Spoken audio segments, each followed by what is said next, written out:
Oras natin mag alas 11 na, no. Shout out sa ating mga followers, viewers.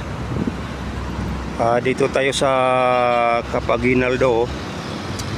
Kikita niyo guys, parang mga ano, no. Capaguinaldo yan. Dito tayo mga kababayan, no. Naka ano tayo live, no. Para sa ating mga mamayang Pilipino. Shout out para sa ating bayan, para sa ating mga OFW. Saan makarating itong ating video, i-share ninyo. Mag-comment kayo mga kababayan, ha. Dito yan, sa Capaguinaldo tayo live.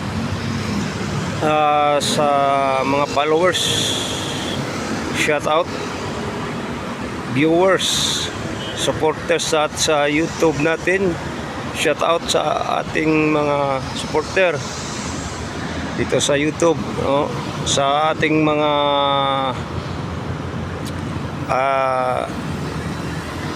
saan makakarating itong video. Comment kayo mga kababayan, para nasa ating mga makatanggap tayo ng notification galing kay YouTube. Tayo po ay magpasalamat, no. Tayo po ay magiging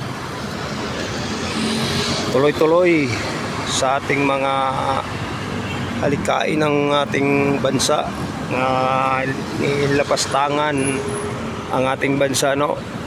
Tas ano na ang ating mga pera ninanakaw, no, sa ating kababayan na si Marcos admin, grabe, walang awa sa ating tawag nito, walang awa sa ating mamayang Pilipino nga naghihirap na, nagugutom, maraming nagugutom. Although ang ating mga tinatawag nga OFW, kumbaga ay nanghingi ng rescue, no, nanghingi ng rescue dahil tayo po ay, sila po ay malaking ambag sa ating bansa, no. Ngayon walang pera ang bayan natin, kinaubos na, nakaw, no, naubos na. So sa ating mga Roa Rodrigo, kung siya pa ay talagang ma-rescue, ay kaso lang yung mga admin Marcos ay walang pakialam sa ating mga mamayang Pilipino nga OFW, no, naghihirap na. So walang silbi sa bayan yan, no. So dito tayo magiging magsubaybay tayo sa ating mga tinatawag nating mga sinasabing walang kwentang admin, no? So ang hindi pa nakapag-subscribe, mag-subscribe kayo mga kababayan, para makatanggap tayo ng notification, no, galing kay YouTube. So ang nakapag-subscribe, salamat sa inyo, na hindi kayo tumitigil sa ating mga pagla-live. Support kayo sa ating channel. So kahit di pa tayo malaking followers, viewers, although tuloy-tuloy pa rin, no. So ang admin Bangag ay nagpunta sa ibang bansa,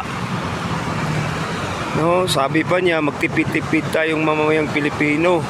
Tipid-tipid nga, inubos muna pang nakaw, no. Iubos ni Bangag pag nakaw ang pera natin, no. So kawawa ang ating mga OFW, kawawa dito sa ating bansa, kung saan man sila naroon, no, kawawa. So paano pa tayo kung hindi tayo titigil. Sila nga ibig ko sabihin, hindi sila titigil hangga't hindi sila makababa sa pwesto, no? So tayo po tuloy-tuloy lang kahit saan tayo magpunta. Ang importante tayo po ay magiging magpatuloy, lalo na sa ating mga DDS vloggers, no? Na tayo po ay magiging tawagin nila nga tawagin nila ng nagiging kawawa tayo, no? Kawawa ang ating bansa, kawawa ang ating admin Duterte, ha? So shout out sa ating mga followers, viewers, no? Maraming salamat.